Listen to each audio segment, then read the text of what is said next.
Good afternoon, Ospreys. You're watching Nest News live from the Student Union. I'm Kaylee Snyder. And I'm Austin Thielen. Coming up on today's show, what to know about OzFest. Biden set to attend soldiers' funerals. Disney versus DeSantis. An apartment complex being demolished. And your sports and weathers updates. This is Nest News.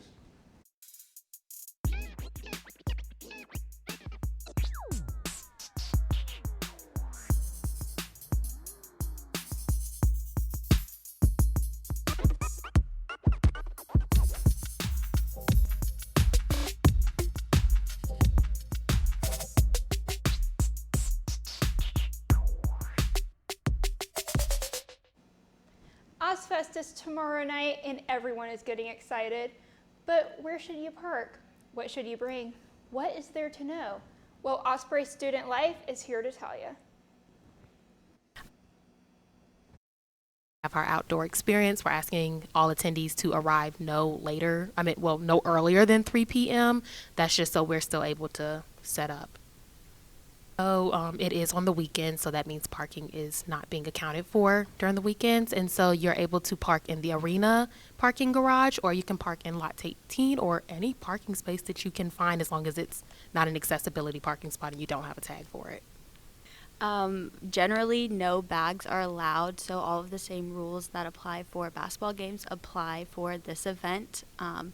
Students should bring their ID if they do want merch, and obviously your ticket to get in, and then your government-issued ID if they're 21 plus and would like to get a drink. Hopefully that helps with what you need to know for the big event. Now to our reporter, David Green, for a student's perspective. Hey guys, my name is David Green with Spinnaker TV. I am here in front of the UNF library to ask students their opinions on OzFest. I'm really excited for OzFest, mainly because I went last year and it was a really good place to meet more people. I think I know who's there. I know T-Pain and Flo Milli are going to be there, and I think someone from Battle of the Bands, which I'm really interested in because I love local artists. So this is always going to be a fun time, especially if the mosh pit's going to be as big as it was last year. I'm going to try to go. I have a rehearsal that day in the morning, but we end at 5, so if I can get there by 7, I think I'm set. I'm not going to OzFest. I'm sorry. I have work. But I do know Flo Milli's going to be there, and we love Flo Milli. She's one of the girls, so, if you're a girly, get there. And I think T-Pain, but he's a little bit of an old head for me, so I think I'm good. But, yeah. Doors to the event open tomorrow night at 5 p.m. and the event starts at 7. We'll hope to see you there, Ospreys. This is David Green signing off. We hope everyone has an amazing time tomorrow night, and we'll see you guys there. President Joe Biden and First Lady Jill Biden will be joining grieving families at Dover Air Force Base in Delaware on Friday to honor 3 American service members killed in a drone attack in Jordan. Service members killed this past Sunday were all from Georgia. Sergeant William Jerome Rivers of Carleton, Sergeant Kennedy Sanders of Waycross, and Sergeant Brianna Moffitt of Savannah. Sanders and Moffitt were posthumously promoted to sergeant rank. According to the Associated Press, the deaths were the first U.S. fatalities blamed on Iran-backed militia groups who for months have been intensifying their attacks on American forces in the region following the onset of the Israel-Hamas war in October. At Thursday's National Prayer Breakfast at the Capitol, President Biden acknowledged Rivers, Moffitt, and Sanders by name, once again vowing to never forget their sacrifice for the nation. More than 40 U.S. troops were also injured in the Sunday drone attack at Tower 22, a secretive U.S. military desert outpost whose location allows U.S. forces to infiltrate and quietly leave Syria. We're looking at the weekend, and that comes with changes to your weather. That's right, and Annette is here to let us know whether next week or not will be another cold front, or if the sun will be shining in there to heat you up. Good afternoon, Ospreys, and welcome to your weekly weather forecast. Today is a beautiful sunny day with an average of 69 degrees and a low of 44. Today is we're going to have a 0% chance of rain, and we can expect light winds and a mostly clear night starting into this evening. Now, looking into the week, Saturday will continue with highs of mid-60s, but come Sunday, we'll see an increase with a 90% chance of rain. And these scattered showers should continue until early Tuesday morning. Now, this rain will bring a slight spike in humidity, but the increase in wind paired with lower temperatures shouldn't make the humidity a problem.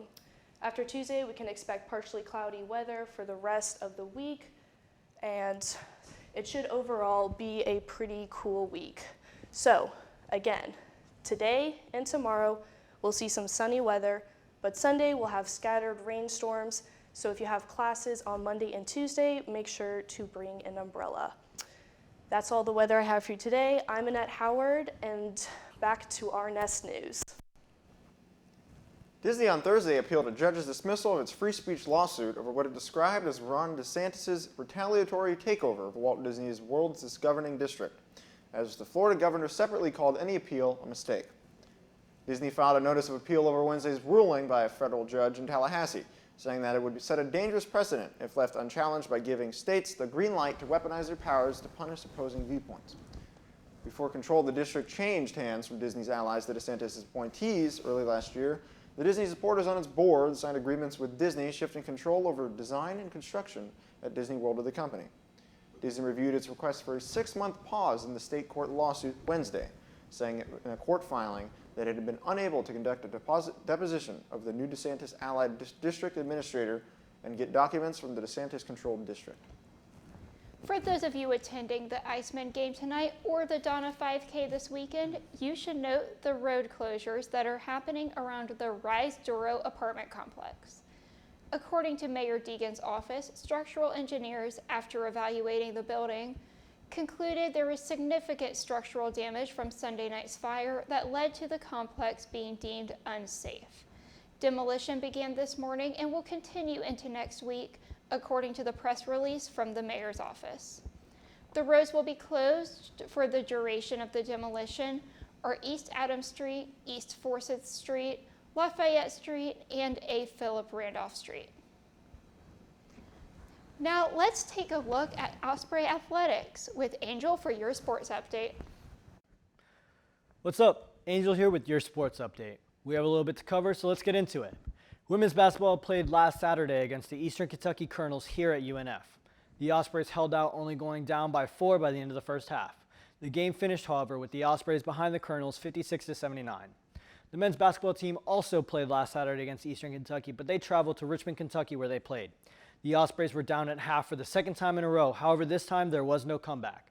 The Ospreys ended up losing their 5-game win streak, losing 76-89. Men's basketball also played Wednesday night against the Lipscomb Bisons with intensity from their last loss against the Colonels. The Ospreys were finally able to hold a lead at half. Leading into the second half, though, the Ospreys let their guard down enough for Lipscomb to slowly chip away at their lead, but the Ospreys picked it back up to win 85-76. The Ospreys are mostly away next week, so I'll catch you on the next sports update. Swoop! And now over to Mitch with a quick promo on our new magazine. Hey there, Ospreys. The new digital magazine is out right now. This DEI edition magazine is covering the recent DEI ban on college campuses passed by the Florida Board of Education. Check out this magazine to see how the ban affects our campus through programs phasing out and centers closing at unfspinnaker.com. Just click on the magazine tab and it'll be the first thing you see. Also, don't forget to check out our socials at UNF Spinnaker on all platforms for more updates. And that's just about all we have for you today, Ospreys. Remember, consider donating to support Spinnaker through the link in the description below. And for all things Spinnaker, check out our website at unfspinnaker.com. Also, make sure to follow us on our Instagram at UNF Spinnaker and check out the rest of our YouTube for more content. And as always, thank you so much for watching. I'm Austin Thielen. And I'm Kaylee Snyder. And we'll see you next week on Spinnaker's Nest News.